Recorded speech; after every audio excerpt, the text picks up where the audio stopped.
Como é bonito ver o que o Senhor está fazendo, né?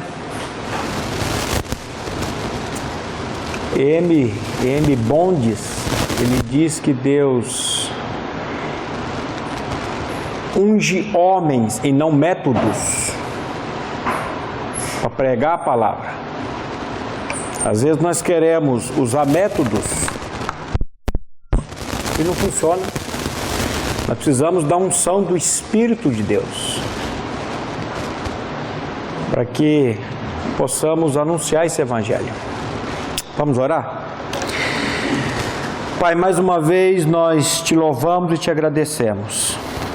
Como é bom, Pai, ver que o Senhor tem usado o ministério, a vida de cada irmão, em toda limitação, mas sabemos que o Senhor está no controle de todas as coisas. O Senhor é o dono da prata e do ouro, e segundo o teu querer, o Senhor faz infinitamente mais, além daquilo que pedimos ou pensamos, segundo o teu próprio poder que opera em nós.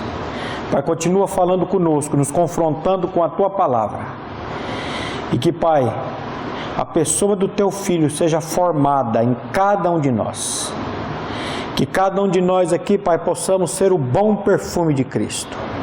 Te louvamos e te agradecemos no nome de Jesus. Amém. Então, meus irmãos, o nosso assunto aqui até domingo é anunciar o Evangelho. Até domingo ou até o último suspiro da nossa vida? Acho que até o último suspiro da nossa vida nós precisamos aprender a anunciar o Evangelho de Deus.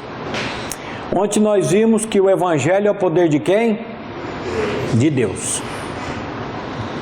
Eu estava conversando ali na mesa com o pastor Souza, com o Júlio, e o Júlio estava falando 27 anos. Ele acordava de manhã, ia para a igreja católica, e a Maura, esposa dele, ia para a igreja. No começo, acho que ela ia para a presbiteriana e depois para a PIB. 27 anos. E Deus, no tempo dele, trabalhou na vida do Júlio. Eu não sei se todos aqui conhecem o irmão lá da nossa comunidade chamado Márcio Mizobuti. É o irmão que Deus tem usado para pregar o Evangelho. O Márcio Mizobuti é filho da Leninha. A Leninha tem 3 filhos, o Márcio, o Glênio. Por que será que o filho dela é Glênio, o nome do menino? Em homenagem ao pastor Glênio. O Glênio, ele é médico nos Estados Unidos, se eu não me engano no Canadá. E eles têm uma outra filha também, a Yuri, que é a única que está ainda completamente afastada. Ela tem um ódio, como todas as pessoas que não experimentaram o poder da palavra, da cruz, né? Aquilo que Paulo vai dizer, a palavra da cruz é loucura para os que perecem, mas para nós que somos salvos é o poder de Deus. Então ela é uma loucura, a palavra da cruz é uma loucura, ela tem um ódio dessa palavra, mas eles todos cresceram num lar evangélico. Leninha teve uma experiência com o Senhor muito cedo. O Márcio Mizobuti passou por todos os departamentos da primeira igreja batista. O Márcio, quando ele ia dormir, a oração dele era essa: Senhor, muito obrigado pela minha morte e ressurreição em nome de Jesus, amém. Conhecia tudo, falava tudo. Quando completou 18 anos, vazou de tudo, foi para o mundo, foi para as drogas. E a Leninha, continuando ali, firme na palavra, orando. E há uns 5 anos atrás, 4, 5 anos atrás, o Senhor catou Mizobuti de volta, de novo. Atrasou porque catou de novo? Não. Deu-lhe a revelação da pessoa e obra de Cristo Jesus. Hoje é uma bênção de Deus. Agora, é no tempo de quem, meus irmãos? É no tempo dele. O Evangelho é o poder de Deus. Somente o Evangelho, a pregação do Evangelho pode transformar uma vida. Mas eu estou pregando, eu estou falando já faz tanto tempo. Calma, meu irmão. Uma alma, a salvação de uma alma vale quanto? Mais que o mundo todo. Eu vejo o trabalho do irmão, o sacrifício de certa forma, rodar tudo isso, barco, fazer e tal, e muitas vezes a gente olha fala, Senhor, cadê? Um ano passado, eu conversando com a minha esposa dentro do carro, indo comprar uma carne assada num lugar, e eu falei, nossa, irmão, faz tantos anos que eu trabalho em clínica de recuperação, eu não vejo resultado, já 20 e tantos anos, a gente prega o Evangelho, mas as coisas parecem que não funcionam. E ela, amor, Deus está fazendo e Ele faz. E chegamos lá, na hora que eu fiz o pedido, o churrasqueiro lá dentro olhou e falou, irmão Maurício, tudo bom? Olhei, tudo bom, lembra de mim? Eu tenho medo quando a pessoa pergunta, lembra de mim? Porque eu falo, é da cadeia ou de clínica de recuperação? Não lembro não, irmão. Ô irmão, lá do CT Fio em Sertanópolis, da clínica de recuperação. Era cedo, não tinha tanto público, mas os funcionários ali, acho que o patrão ali, e ele falando ali numa ousadia, numa alegria, do quadro falou, irmão, calma, irmão. Irmão, estou firme na palavra, estou firme no Evangelho, meu irmão. E eu falei, ô meu irmão, glória a Deus, meu irmão. Ô meu irmão, eu quero que você vai pregar lá na minha casa lá com meus irmãos e tal. Eu falei, eu vou, meu irmão, com a maior alegria, já corri, peguei o telefone, anotei, dei para ele, até hoje não me ligou, mas parece que foi assim. Deus falou, olha aí. Aí minha esposa olhou para mim e falou, nossa, mas que resposta rápida. A Bíblia diz que o nosso trabalho no Senhor não é vão, meu irmão. Aqui não vai ser fácil. Aqui vai ser luta. Mas a perseverança. Eu já tive grupos assim. Tem um grupo aí que eu faço era para estar lá hoje cedo, toda quinta-feira. Já há alguns anos. Católicos. A grande maioria é católico e adventista do sétimo dia. E eu estou lá anos pregando a palavra. Parece que eu já pensei, falei, eu vou desistir disso. Mas por que você quer desistir? Porque eu não estou vendo resultado. E parece que quando eu estou vendo o resultado que está, não, meu irmão, é no tempo do Senhor, não adianta. Vamos voltar lá para Gálatas capítulo 5, versículo de 1 a 8. Vamos andar mais um pouquinho aqui. Eu na verdade achei que o pessoal já ia estar todo aqui, mas eles vão estar à noite. Então aqueles assuntos de ontem, que eu fui elencando aqui, nós vamos começar a trabalhar a partir de noite. Lá em Gálatas 5:1, Paulo vai dizer assim, para a liberdade foi que Cristo nos libertou. Nós falamos um pouco ontem dessa libertação que nós temos em Cristo, uma libertação real, uma libertação genuína. Se eu não estou experimentando dessa libertação, eu preciso ir diante de Deus. Precisamos também nos lembrar, aquela série de estudo que o pastor Glenn fez na comunidade, aquilo foi para mim foi um brado da alma, quando ele tratou em Colossenses há uns anos atrás, muitos anos atrás, quando ele desceu do púlpito daquela igreja, naquela época ele pregava no púlpito, quando ele tratou do capítulo 3 de Colossenses, versículo 5, fazei pois morrer a vossa natureza terrena. Falei, pastor Glênio, o senhor precisa pregar mais sobre esse assunto. A nossa comunidade está carecendo disso. Ele olhou para mim e falou, eu sei, meu filho, eu sei. E aí, anos depois, ele fez essa série de estudo da salvação da alma. Escreveu um livro, A Salvação da Alma. Eu fui salvo, eu estou sendo salvo e eu serei salvo.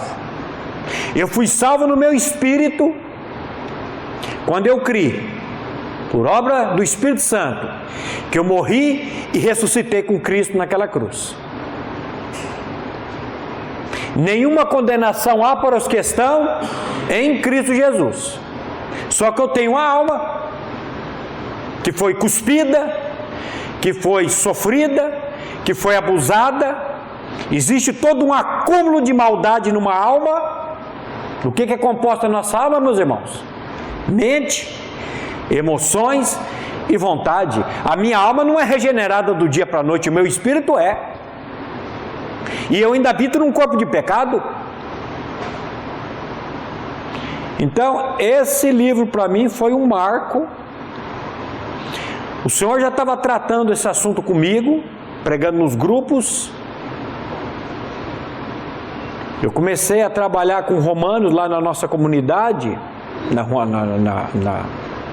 nos grupos, há uns 10 anos atrás. E eu estava trabalhando um capítulo por ano. Romanos capítulo 1, eu estudei durante um ano, versículo por versículo, trabalhando palavra por palavra. Paulo, servo de Jesus Cristo, chamado para ser apóstolo, separado para o Evangelho de Deus. Meu irmão, isso dá um congresso. Esse versículo, capítulo 1, versículo 1 de Romanos. Paulo, apóstolo. Paulo, já começa aqui, isso é um milagre. Quem que era Paulo? Era Saulo, era um perseguidor, era uma desgraça do homem. Aqui já com um milagre, Paulo. Um homem que teve um encontro com a pessoa de Jesus. É isso que nós precisamos, ter um encontro pessoal com Jesus, não de ouvir falar. E trabalhei, quando eu cheguei no capítulo 3 de Romanos, 3 anos depois, eu comecei a, dentro do grupo, descobrir umas prostituições, uns adultérios, mas fiquei tão chateado, tão triste.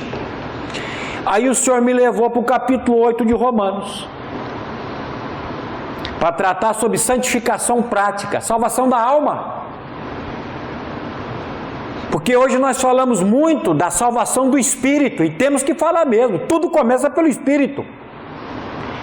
O mesmo Deus de paz vos santifique em tudo, ou completamente, e todo o vosso espírito, alma e corpo sejam conservados inteiros, íntegros, irrepreensíveis, para a vinda do Senhor. Fiel que vos chama, o qual também o fará. A obra de Deus começa de dentro para fora e não de fora para dentro. Começa com o Espírito. Eu criei no Evangelho, eu criei na obra de Cristo, mas a minha alma não é regenerada instantaneamente. Aliás, a minha alma, ela é trabalhada. A mesma palavra que salva o meu espírito é a mesma palavra que vai trabalhar na minha alma.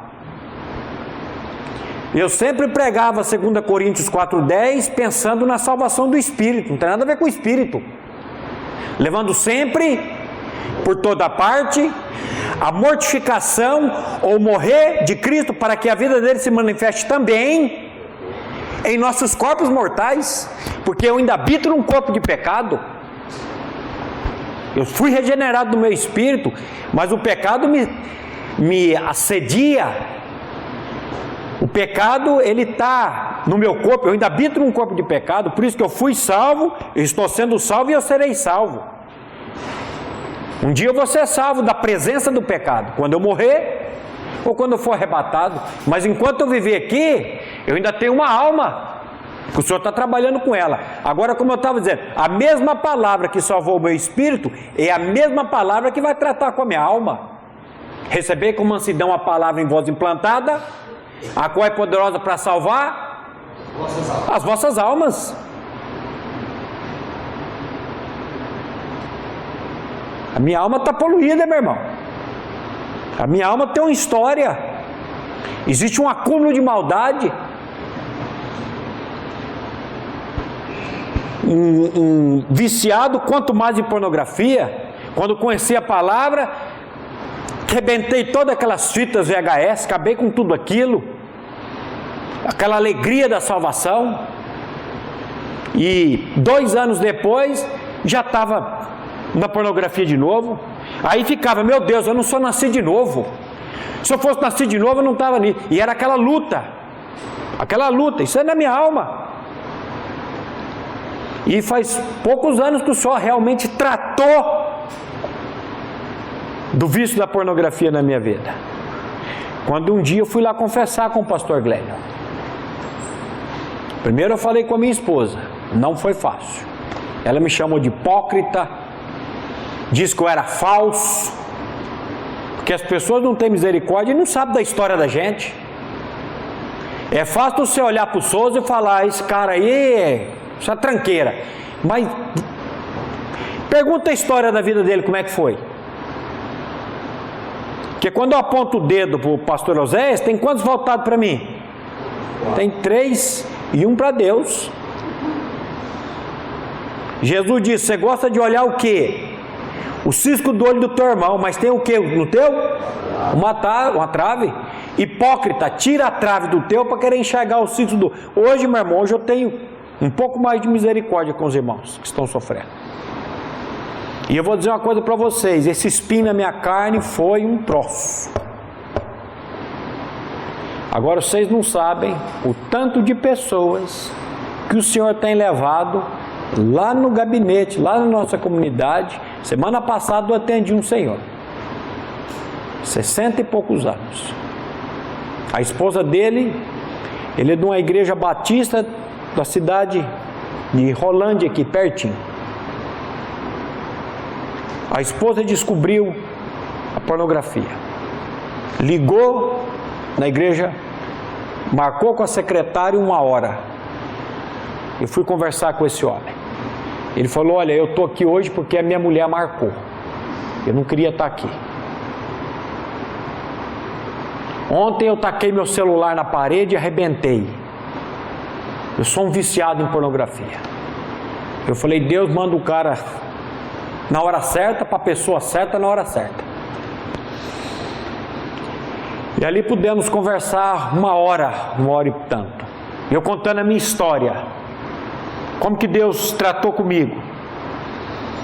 E ele saiu dali dizendo, meu irmão, se eu soubesse que ia ser desse jeito, eu tinha vindo antes. Eu falei, meu irmão, é a graça de Deus que vai trabalhar nas nossas vidas. É a graça de Deus. Agora a gente tem que tirar essa máscara, essa panca, essa coisa de que eu sou impecável, eu não peco. Meu irmão do céu, quando você fala isso, você já está pecando. A soberba procede à ruína. E a altivez do espírito o quê? A queda. Um dia lá na minha casa, sentado no sofá com a minha filha, assistindo acho que o Globo Esporte, domingo de manhã, entrevistando o Spider. Vocês lembram do Spider? Anderson Silva, lutador de MMA, um dos melhores lutadores, que aprendeu um golpe lá com Steven Seagal, ator americano, o bambambam das lutas. E a repórter perguntou para ele, para vencer Spider, quem? Aí ele vira e fala, para vencer Spider, só o Spider. Para me vencer, só outro eu, porque eu sou o cara. Eu virei para minha filha e falei, Dora, se a palavra de Deus está certa, esse homem vai cair. Ele está numa soberba. Mas foi questão de semanas.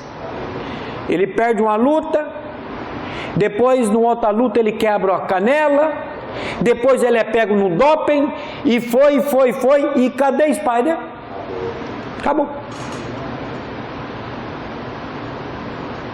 Cuidado, meu irmão. Cuidado com isso.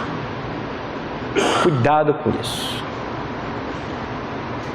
Um dia chegou um pastor lá na minha oficina. Ele pastoreava uma igreja aqui na Vila Nova.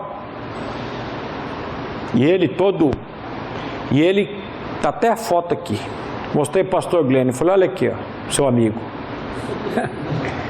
Ele colou no para-brisa da caminhonete dele, autoridade eclesiástica. O brasão do Brasil, aquela coisa, parecia da Polícia Federal. Autoridade eclesiástica. Falei, o que é isso aqui, pastor? Ô, meu irmão, nós somos autoridades diante de Deus. Falei, nós somos o quê? Nós somos autoridade, rapaz, nós somos uns pé rapado. Que se não for a graça de Deus na nossa vida, nós estamos perdidos. E o cara ficou bravo comigo. E há 2 anos atrás ele sumiu, uns 3 anos atrás ele sumiu da minha oficina. Ele ia lá todo dia. Não, porque agora eu vou escrever um livro, porque eu tenho que deixar um legado e coisa.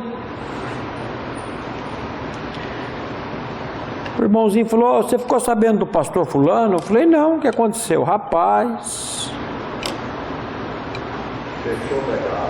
acabou o legado dele, a igreja botou ele para correr daqui. Ele foi embora até de Londrina. Fazia 3 anos que estava adulterando com a irmãzinha lá da igreja. O povo descobriu. Toda vez que eu vejo umas coisas dessas assim, sabe o que eu falo? Meu Deus, tem misericórdia de mim. Tem misericórdia de mim. Porque eu não posso dizer, eu jamais vou adulterar. Você besta? Fala um negócio desse. Vai, boca de sapo, que você vai ver onde você vai parar. Eu jamais vou fazer isso. Meu irmão, se não for a graça de Deus, a misericórdia de Deus na nossa vida, nós estamos fuzilados. Vamos baixar a bola. Então, eu fui salvo do meu espírito. Nenhuma condenação há para os que estão em Cristo Jesus. Eu não tenho, meu irmão, dúvida nenhuma, mas nenhuma da minha salvação em Cristo. Eu até fiz uma série de estudo da nossa comunidade uns anos atrás, de Efésios 6, a armadura do cristão. São 6 peças que o cristão precisa se revestir da armadura. Tudo em cima. Eu estava passando um livro ontem, o irmão estava perguntando do Dr. Martyn Lloyd-Jones. Tudo em cima do livro do Dr. Martyn Lloyd-Jones. Ele está morto, morreu em 81, não pode me processar. Então, eu tenho dito para os irmãos, a minha teologia foi em cima dos estudos da primeira igreja, pastor Glênio, e em cima do Dr. Martyn Lloyd-Jones. Nunca pisei num seminário. O Dr. Martyn Lloyd-Jones também nunca pisou num seminário. Ele era médico, cardiologista. Por isso ele escreveu um livro fantástico chamado Depressão Espiritual. Se você me perguntasse há uns anos atrás, irmão Maurício, um cristão, um crente, pode ter depressão? Eu ia dizer, que tá louco? Claro que não, rapaz. Se o cara é crente, como é que ele vai ter depressão? Se ele tem depressão, que ele não é crente.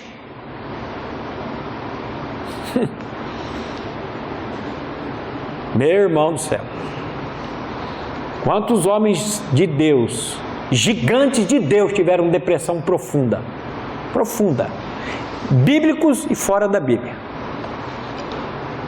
Inclusive Charles Spurgeon, o príncipe dos pregadores. Depois que morreu aquele povo pisoteado dentro da igreja dele lá, que um filho do capeta gritou fogo, esse homem teve depressão que ele teve que até ser acompanhado. O próprio Jesus teve depressão profunda. A minha alma está angustiada até a morte. que direi eu? Agora eu vou dizer, e meu irmão, a gente tem uma mania de querer nos colocar. Tem gente que pensa que pastor ele não tem problema, ele não tem dificuldade. Pastor, o homem que orou pedindo a morte também Teve. Me leva, quero morrer. Suicídio também é outra coisa. Se eu não me engano, nós temos 7 suicídios na Bíblia. E nós temos um suicida que está na galeria de herói da fé. Ei, meu irmão, a gente precisa aprender muito.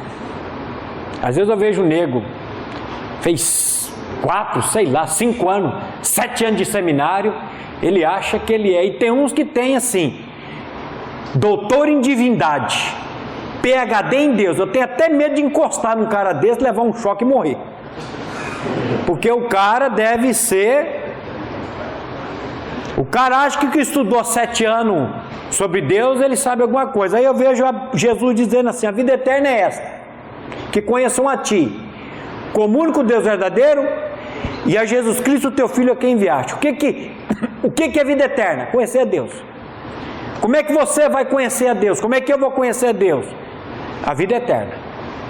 Se eu viver 128 anos aqui, estudando Deus de dia, de tarde, de noite, o que eu vou aprender de Deus, meu irmão? Nada. Porque quanto mais nós vamos conhecendo de Deus, aliás, não é que a gente conhece, nós precisamos que Ele venha se revelar a nós cada vez mais.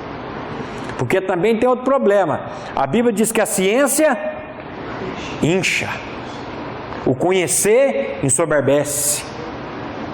E aí parece que quanto mais conhecimento você tem, mais peitinho estufado você fica e mais arrogante você fica. Então, meus irmãos, eu fui salvo, eu estou sendo salvo e eu serei salvo da presença do pecado da minha vida. O Senhor vai trabalhar comigo. Isso aqui não estava no meu script aqui não. Para a liberdade foi que Cristo nos libertou. Permanecer, pois, firmes, e não vos submetais de novo a jugo de escravidão.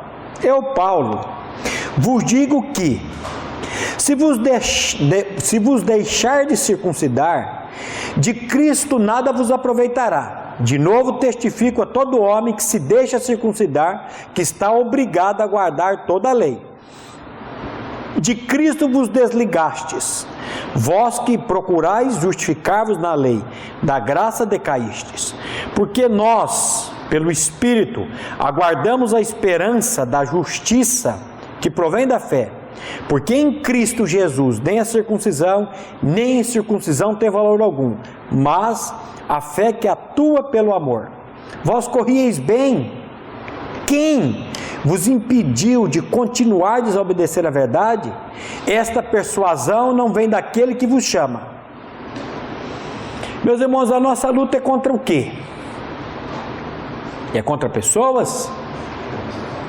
Ainda que o inimigo possa usar pessoas, a Bíblia diz que a nossa luta não é contra carne e sangue, é contra principados e potestades. Só? Não. Contra os poderes deste mundo tenebroso. Só? Não.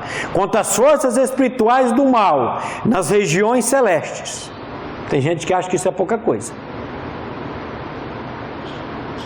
E nós precisamos nos armar com o quê? Meus irmãos, o inferno, ele vai e ele está se levantando contra nós diariamente. Para parar a sua vida, para parar a minha vida, para parar o seu ministério, para parar o meu ministério. O diabo não quer o irmão rodando, carregando barco, indo lá naquele povo lá pregar o evangelho, não. Se o diabo pudesse, ele nos destruía antes. E às vezes nós vamos acostumando com a rotina, com as coisas, e esquecemos que nós estamos numa luta, numa guerra.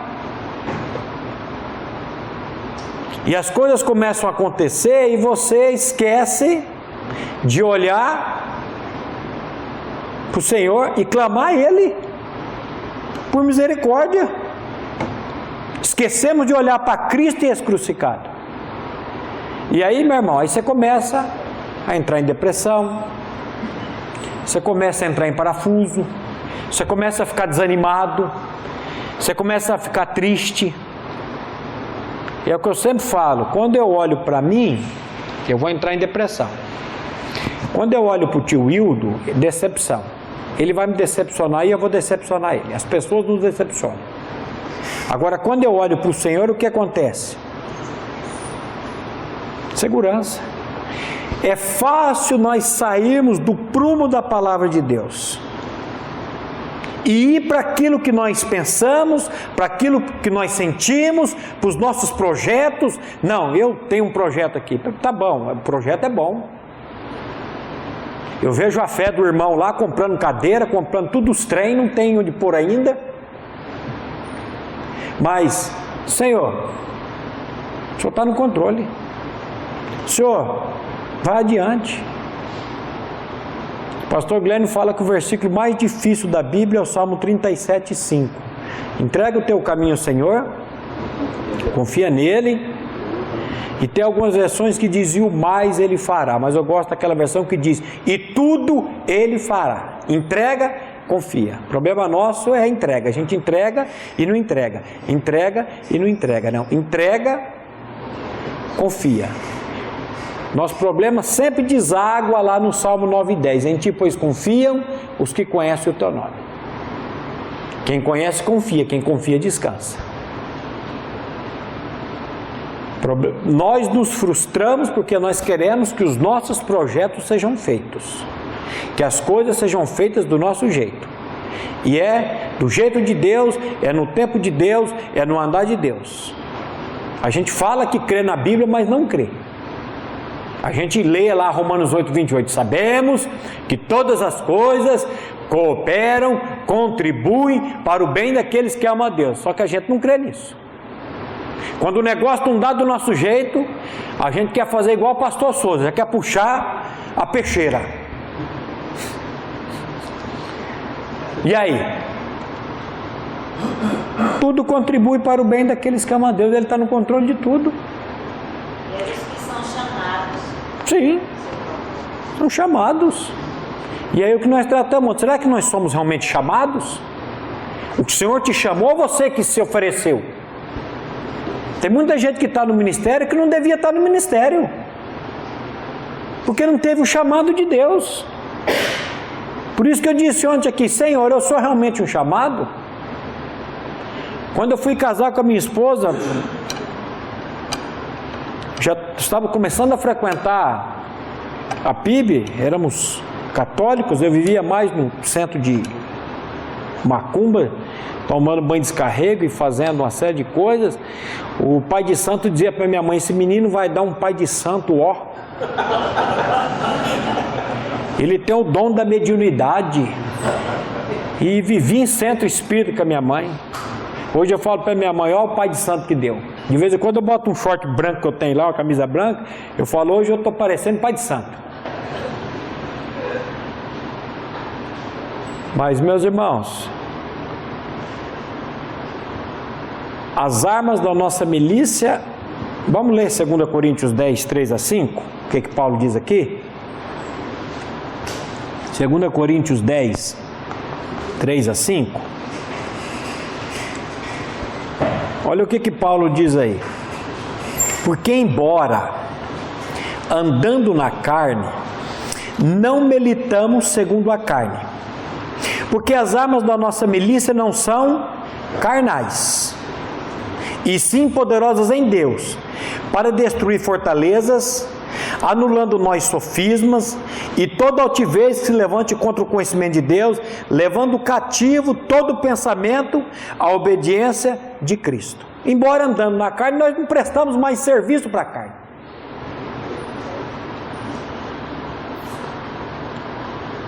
Porque as armas da nossa milícia não são carnais, mas são poderosas em Deus para destruir as fortalezas, os sofismas, as altivez. E isso, meu irmão, começa na nossa mente, no nosso coração. Essa altivez, esses sofismas.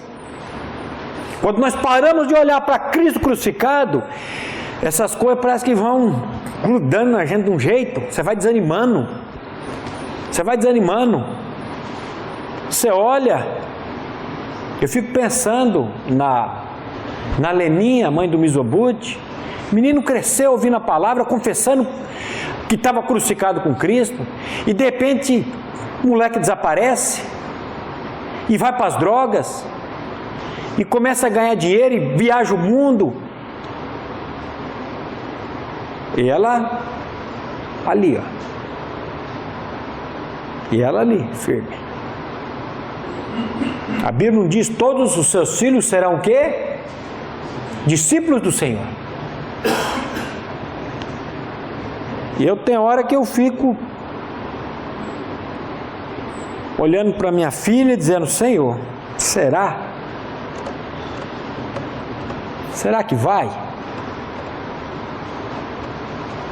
E aí você desanima. Crê no Senhor Jesus, será salvo tu e tua casa.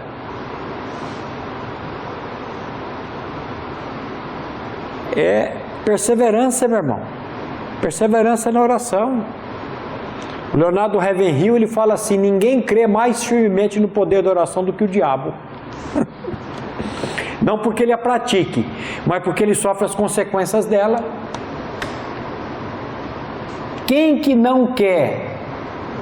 Quem que não nos quer orando? O diabo. Por isso que a oração é complicada. Quando você começa a orar, o inimigo sabe que dali vai sair resposta, e ele vai fazer de tudo para tirar você dali. Como que nós negligenciamos, eu vou colocar nós, que eu estou no mesmo barco, como que nós negligenciamos a vida de oração? Como que nós negligenciamos o contato com a palavra de Deus? Como é que Jesus venceu o inimigo lá em Mateus capítulo 4? Palavra? O inimigo, o que o inimigo quer fazer? O inimigo, ele quer colocar dúvida no que a palavra de Deus está dizendo. Vamos lá para Mateus capítulo 4. No capítulo 3, Jesus é batizado. A Bíblia diz que o céu abre, não sei como é que é isso. Uma voz rasga dizendo: este é o meu filho amado, em quem eu tenho todo o meu deleite, todo o meu prazer. Aí o que acontece? No capítulo 4, versículo 1: a seguir foi Jesus levado pelo Espírito, com letra maiúscula. Quem levou Jesus para ser tentado pelo diabo no deserto foi o Espírito. Amém. E muitas vezes o Espírito também nos leva para ser tentado. Muitas vezes o Espírito permite espinho na nossa carne, problemas, dificuldades, para moldar o caráter de Cristo em nós, para que as pessoas possam ver em nós, sentir em nós o bom perfume de Cristo. Você lembra a igreja de Apocalipse, a Esmirna? Vem da palavra mirra. Você amassava aquela planta e ela soltava o aroma. O cristão, quanto mais ele é perseguido, quanto ele é mais do cheiro de Cristo, ele tem que exalar.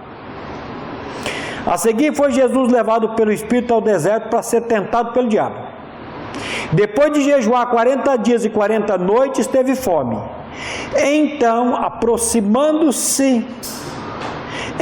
o tentador aproximando-se lhe disse. Aí o Dr. Martin Lloyd Jones, ele me fez ver uma coisa aqui. Quando a gente lê aproximando-se o inimigo, a gente pensa que essa foi rápida, né? Foi 40 dias e 40 noites para o inimigo chegar. Às vezes ele deixa você ir. O ministério está bombando, as coisas estão funcionando, e você está, de repente, dá um revertério no negócio, começa a dar uns BO, você começa a descobrir uns podres, uns adultérios, umas prostituição. Você fala: rapaz, o que é isso? O que é isso? O ser humano é podre, meu irmão. Nós somos podres, o pastor Osés disse ontem aqui. Se nós não olharmos e dependemos do Senhor, nós estamos perdidos. Então o inimigo demorou 40 dias para chegar, se aproximando-se. Ele esperou o quê? A necessidade extrema. Se ele chega no primeiro dia, Jesus não ia dar bola para ele.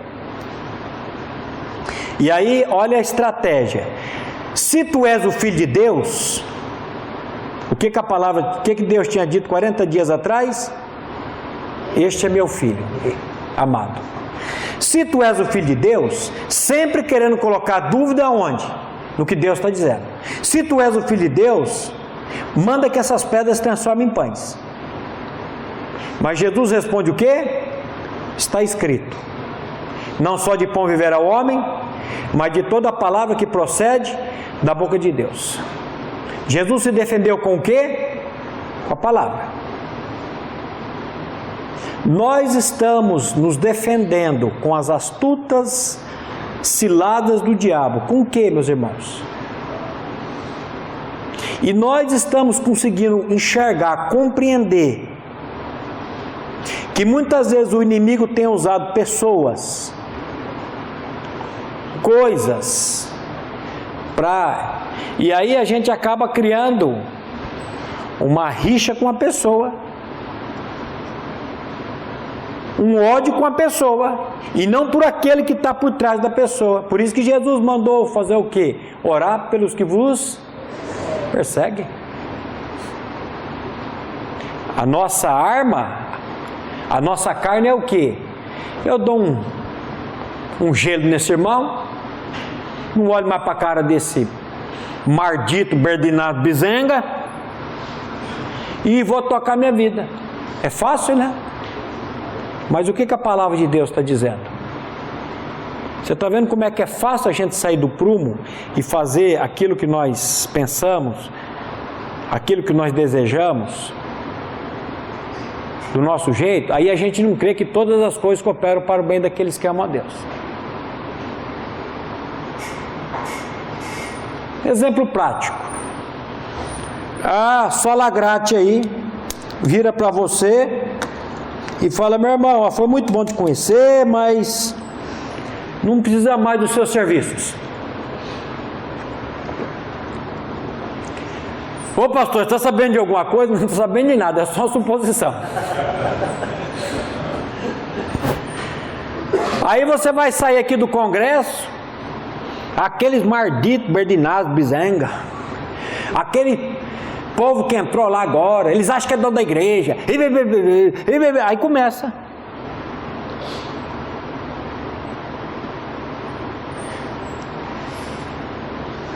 Olha como é que é o negócio. Aí a gente fala: não, eu creio que todas as coisas cooperam para o bem daqueles que amam a Deus. Espera lá, quem está por trás de todas as coisas, meu irmão? Se não cai um fio de cabelo da nossa cabeça sem a permissão de Deus, quem que permite tudo, seja de bom ou de ruim na sua vida e na minha vida? É Deus. Aí eu me revolto contra o irmão, mas eu estou revoltado contra Deus. Porque Deus não pode trabalhar no coração do irmão. E se Deus não está trabalhando, é porque Deus quer trabalhar comigo? Meus irmãos, a gente não é fácil não. Mas Jesus, ele está escrito: não só de pão viverá o homem, mas de toda a palavra que procede da boca de Deus. Então o diabo levou a cidade santa, colocou sobre o pináculo do templo e lhe disse: se tu és o filho de Deus, sempre é a mesma coisa, se tu és o filho de Deus, atira-te abaixo, porque está escrito. Aí ele cita a palavra, Salmo 91: aos teus anjos dará ordem para que te guardem em todos. Ele não fala em todos os teus caminhos aqui. Aos teus anjos dará ordem a teu respeito para que te guardem e te sustentem nas suas mãos, para que não tropeces de alguma pedra. Ele cita o Salmo 91, mas ele omite em todos os seus caminhos, porque Jesus vai ser guardado naquele caminho e naquela hora. Mas Jesus não vai discutir teologia com o diabo. Ele simplesmente respondeu-lhe: também está escrito: não tentarás ao Senhor teu Deus. Segundo round. Levou ainda o diabo a um monte muito alto, mostrou todos os reinos do mundo e a glória deles, e lhes disse: tudo isso te darei, se prostrado me adorares. Vou te dar tudo, todos os reinos, se você me adorar. Então Jesus lhe ordenou: retira-te, Satanás, porque está escrito: ao Senhor teu Deus o adorarás, e somente a Ele darás culto. Com isto, o deixou o diabo, e eis que vieram os anjos e o serviram. Mas lá em Lucas ele vai dizer, e o diabo deixou até momento oportuno. Eu fico pensando, se Satanás teve essa ousadia, essa cara de pau, essa petulância de fazer isso com Jesus, imagina com um pé rapado igual você, meu irmão. Imagina só, bicho fraco. Agora, como é que Jesus se defendeu? Com a palavra. As armas da nossa milícia não são carnais, mas são poderosas em Deus para destruir as fortalezas. Meu irmão, nós temos que estar alerta. Pedir, Senhor, dá-me discernimento, Senhor, por misericórdia. Atentos, sede sóbrios e vigilantes, diz a palavra. O diabo, o vosso adversário. Tem gente que fala, o diabo, o grande adversário de Deus. Larga de ser besta. Diabo, adversário de Deus. O sopro da boca de Jesus vai acabar com ele.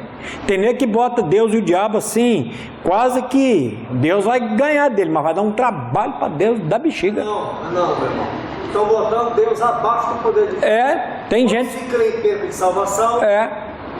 Quando se crê na decisão do homem para que Deus possa operar e fazer seus propósitos, é como se colocasse o poder de Deus abaixo do diabo, o que não é. Exatamente. Como é que eu vou perder uma salvação que é eterna, meu irmão? Como é que Deus me dá uma salvação e depois toma ela? Oxê.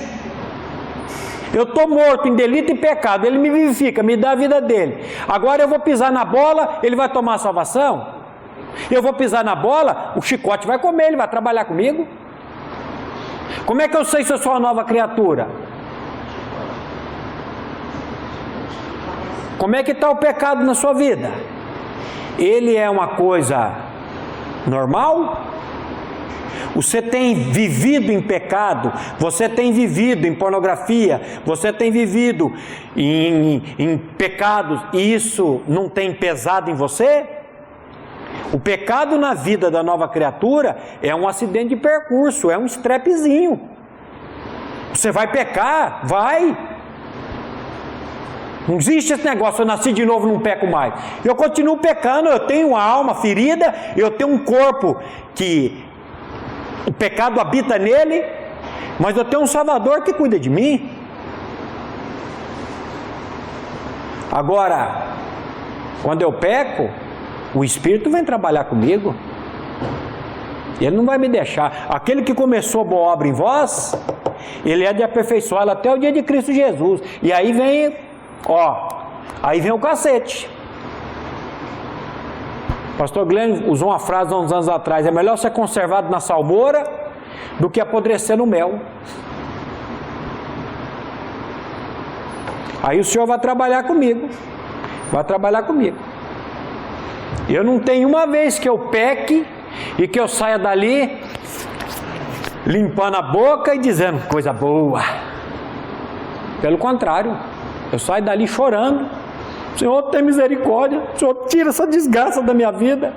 Senhor, por que isso? Por que tanto sofrimento? Senhor, tem misericórdia. Opa, isso é novo nascimento. Isso é incômodo pelo pecado. Eu não posso chamar o pecado de meu bem, não. Eu preciso, quando eu olho o preço que Deus pagou por causa do meu pecado, meu irmão do céu, todo o sangue do filho dele vertido naquela cruz, tudo aquilo que ele passou para me salvar, não foi com coisas corruptíveis, a Bíblia fala, como prata ou ouro, que vocês foram resgatados da vossa vã maneira de viver, mas pelo precioso sangue de Cristo. Eu tenho que ir diante dele e clamar por misericórdia, e falar: Senhor, tem misericórdia. E Ele vai tratando, meu irmão, Ele vai tratando. Agora, meu irmão, se o inimigo foi atrás de Jesus, fez tudo isso com Ele, disse que ia voltar, você fica, não durma de toca não, meu irmão. Não durma de toca não, porque Ele vai vir. E Ele vem. E Ele vem. E o que ele vai usar? O que ele vai atacar? Nossa família? Os nossos familiares? Eu sempre dizia para minhas filhas: vocês têm um probleminha a mais. Vocês são filhas de um evangelista, de um pregador da palavra. Naquela época eu não era pastor. Fui consagrado a pastor em novembro do ano passado. Não sei se eu vou passar. Agora todo ano tem uma avaliação para ver. Aí eu quero ver. Se esse povo não me provar, aí eu vou rodar baiana, né? Aí eu vou embora da primeira igreja e vou dizer: Aí eu prego: todas as coisas cooperam para o bem daqueles que amam a Deus. Só que quando mexe comigo, aí não coopera mais. É bom, meu irmão, de vez em quando você dá uma gelada, você dizer um não para uma pessoa, para ver como é que vai ser a reação dele. E se for uma reação, que a gente é reativo, né? Ação e reação. Se for uma reação, às vezes, de estupidez, coisa, braveza, você deixa ele ir e vê quanto tempo ele vai demorar para voltar para pedir perdão. O tempo que ele demorar é a maturidade que ele está no Senhor. Tem uns que vai e não volta mais, viu? Agora tem uns que na hora mesmo ali ele já baixa a cabeça e diz: meu irmão, louvado seja Deus. Aí você falou: era brincadeira, é só para testar, vamos embora. Então, meu irmão, não adianta. Agora eu dizia para minhas filhas: vocês, por ter um pai, uma mãe que tem um ministério, vocês vão ser atacadas pelo inimigo. Eu dizia isso para elas. O inimigo ele quer nos destruir. E ele vai usar o quê? Ele vai usar os nossos queridos. Ele vai usar pessoas, ele vai usar.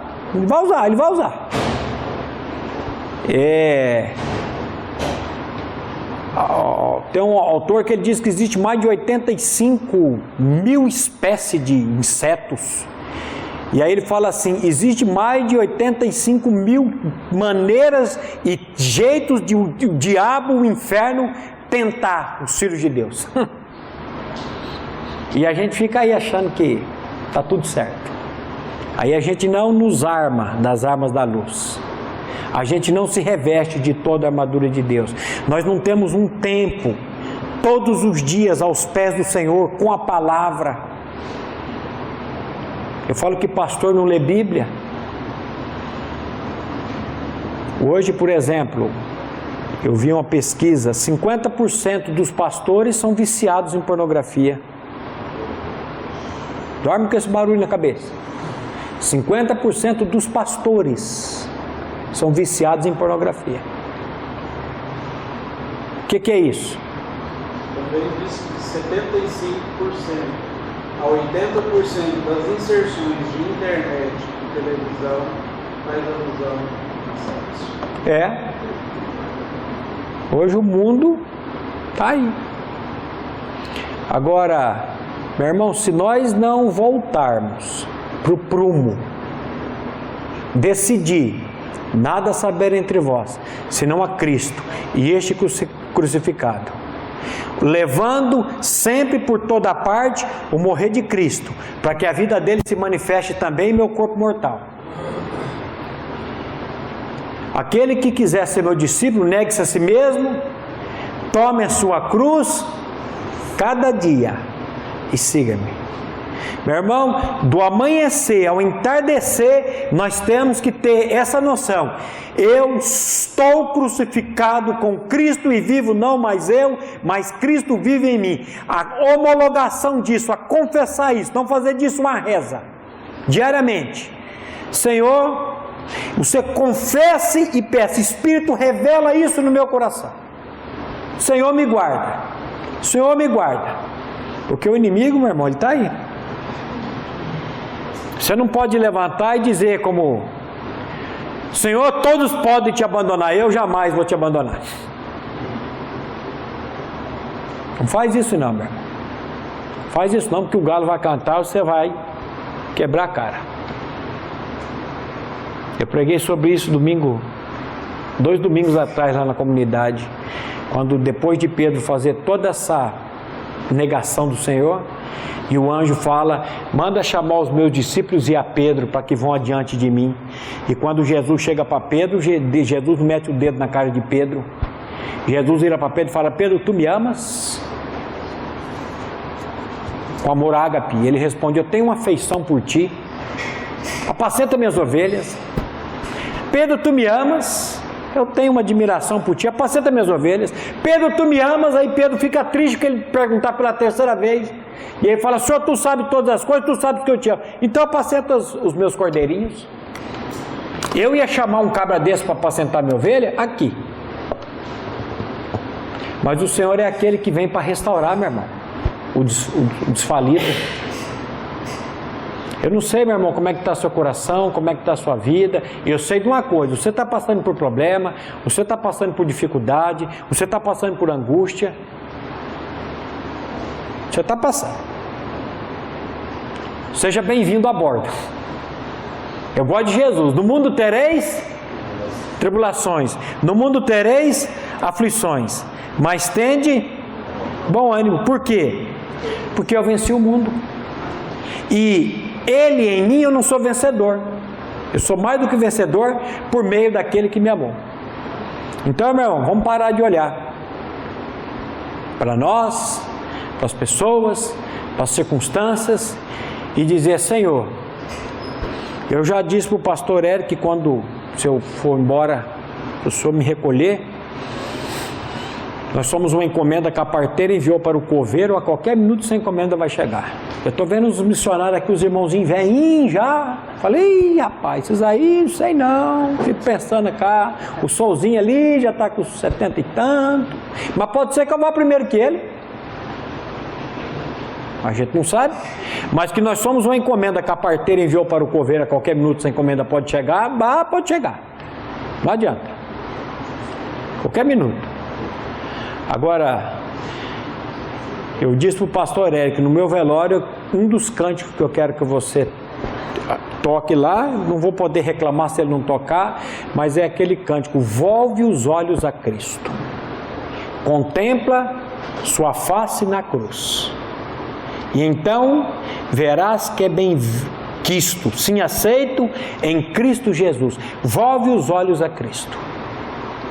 Falei: se a minha família ouvir esse cântico e não ficar olhando para o caixão e olhar para o Senhor e saber que o Senhor está no controle de todas as coisas, já vai sair dali um pouquinho mais tranquilo.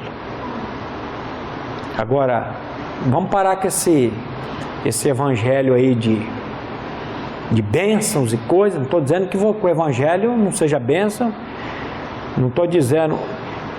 Nós precisamos fazer esse pedido que o salmista fez para Deus: restitua-me a alegria da tua salvação. Eu tenho que ser alegre porque eu fui salvo eternamente, uma salvação que eu não perco, uma salvação em Cristo Jesus. A minha alegria tem que ser por isso. Não é porque meu ministério está bombando, não é porque eu estou recebendo mais recurso ou menos recurso. Isso aí fica por conta dele.